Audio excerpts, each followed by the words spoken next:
CPM ജില്ലാ സമ്മേളനത്തിൽ അവർ വിലയിരുത്തിയ കാര്യം ഒരുപാട് വോട്ട് BJPക്ക് കൂടുന്നു എന്നുള്ളതാണ്. ഇപ്പോൾ ഈ ലീഗിനെതിരെ കടന്നാക്രമണം നടത്തുന്നത് ഭൂരിപക്ഷത്തിൻ്റെ ഭാഗത്തു നിന്നും കുറച്ച് വോട്ടുകൾ അവർക്ക് ലഭിക്കട്ടെ എന്ന ഒരു കണക്കൂട്ടലായിരിക്കും ആണല്ലോ. അത് സാമാന്യ ജനങ്ങൾക്ക് പോലും മനസ്സിലായിട്ടുണ്ട്. ഒരു കുറഞ്ഞ സമയത്തിന് ശേഷമാണ് കാർഡ് മാറ്റിയത് എന്നുണ്ടെങ്കിൽ നമുക്ക് മനസ്സിലാക്കാമായിരുന്നു.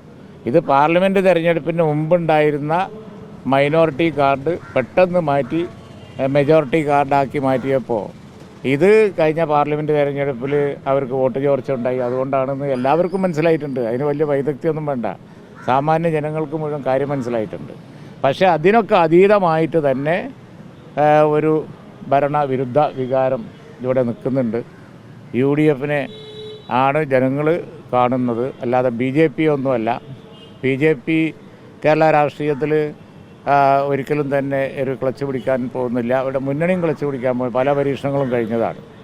അപ്പോൾ അതുകൊണ്ട് തന്നെ ഇപ്പോൾ ഒരു സീറ്റിൽ ജയിച്ചു എന്ന് വിചാരിച്ചു അങ്ങനെ അസംബ്ലി സീറ്റിൽ തിരുവനന്തപുരത്ത് ഇതിനു മുമ്പ് ജയിച്ചിരുന്നല്ലോ. അതുകൊണ്ട് ആ മുന്നണിക്കൊന്നും ഒരു ഫ്യൂച്ചറില്ല. തീർച്ചയായും UDFൻ്റെ ഒരു ടൈമാണ് വരാൻ പോകുന്നത്. വയനാട് പുനരധിവാസം സംബന്ധിച്ച്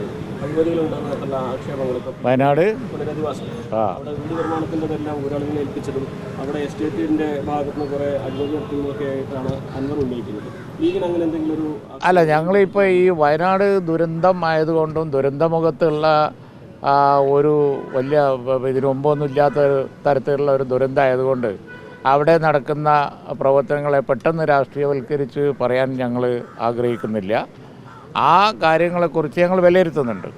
വയനാട് പുനരധിവാസ പാക്കേജിൽ ഇപ്പോൾ അടുത്ത മുഖ്യമന്ത്രി വിളിച്ച യോഗത്തിൽ ഞങ്ങളൊക്കെ സംബന്ധിച്ചിരുന്ന ഒരു ടൗൺഷിപ്പാണ് പറഞ്ഞിരിക്കുന്നത്. ആ ടൗൺഷിപ്പിൽ ഓരോ സന്നദ്ധ സംഘടനകൾക്കും മുസ്ലിം ലീഗ് ഉൾപ്പെടെ എക്സ്ക്ലൂസീവായിട്ടുള്ള സ്ഥലങ്ങളൊക്കെ മാർക്ക് ചെയ്ത് തരാം എന്നാണ് പറഞ്ഞിരിക്കുന്നത്. നിർമ്മാണം ഏൽപ്പിച്ചിരിക്കുന്നത് ഒരാളുകൾ സൊസൈറ്റിയാണ്. റേറ്റ് സംബന്ധിച്ച് ഏൽപ്പിച്ച റേറ്റ് സംബന്ധിച്ച് അധികമാണെന്നുള്ള ഒരഭിപ്രായം ഉണ്ട്. ആ അഭിപ്രായം ഞാൻ മനസ്സിലാക്കുന്നതോടെ DYFI അടക്കം എല്ലാവരും പറഞ്ഞിട്ടുണ്ട്. മറ്റാരോപണങ്ങൾ ഉന്നയിക്കാനുള്ള ഒരു സമയം ആയില്ല. അങ്ങനെ ഉണ്ടെങ്കിൽ അത് അപ്പം നോക്കാം. ഇപ്പോൾ റേറ്റ് അധികമാണെന്നുള്ള ഒരു കാര്യം ഉണ്ട്. അതുപോലെ തന്നെ അതിനകത്ത് വിലയിരുത്തേണ്ടതായിട്ടുള്ള പല പ്രശ്നങ്ങളുണ്ട്. അപ്പോൾ പാർട്ടിയും അത് പൂർണ്ണമായി വിലയിരുത്തി കഴിഞ്ഞിട്ടില്ല ആ പ്രപ്പോസൽ. അതേപോലെ തന്നെ മുന്നണിയും UDFും കോൺഗ്രസും എല്ലാവരും അഭിപ്രായം പറയേണ്ട കാര്യമാണ്. അപ്പോൾ വയനാട് പാക്കേജിൽ ഞങ്ങളുടെ ഏറ്റവും വലിയ പ്രയോറിറ്റി എത്രയും വേഗം വിക്ടിംസിന് സഹായം കിട്ടണം എന്നുള്ളതാണ്. അതിന് വേണ്ട കാര്യങ്ങൾക്കാണ് മുൻഗണന കൊടുക്കുന്നത്. തദ്ദേശ തെരഞ്ഞെടുപ്പും നിയമസഭാ തെരഞ്ഞെടുപ്പും വരാൻ പോവാണല്ലോ. ഒരു മുന്നണി വിപുലീകരണം UDFിന് മുമ്പിലുണ്ടോ? മുന്നണി വിപുലീകരണം യാദൃശ്ചികമായിട്ടും അതുപോലെ തന്നെ അപ്പോൾ ഉള്ള രാഷ്ട്രീയ കാരണങ്ങളാലും ഒക്കെ സംഭവിക്കുന്നതാണ്.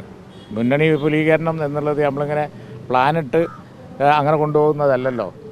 ഏത് പാർട്ടിക്കാണ്, ഏത് വ്യക്തികൾക്കാണ്, ആർക്കൊക്കെയാണ് മുന്നണി മാറാൻ തോന്നുന്നതെന്ന് ഇപ്പോൾ പറയാൻ പറ്റുമോ? ആർക്കെങ്കിലുമൊക്കെ തോന്നുന്നുണ്ടെങ്കിൽ അപ്പോൾ അത് അതിൻ്റെ മെറിറ്റ് നോക്കി സീരിയസ് ആയിട്ട് എടുക്കും.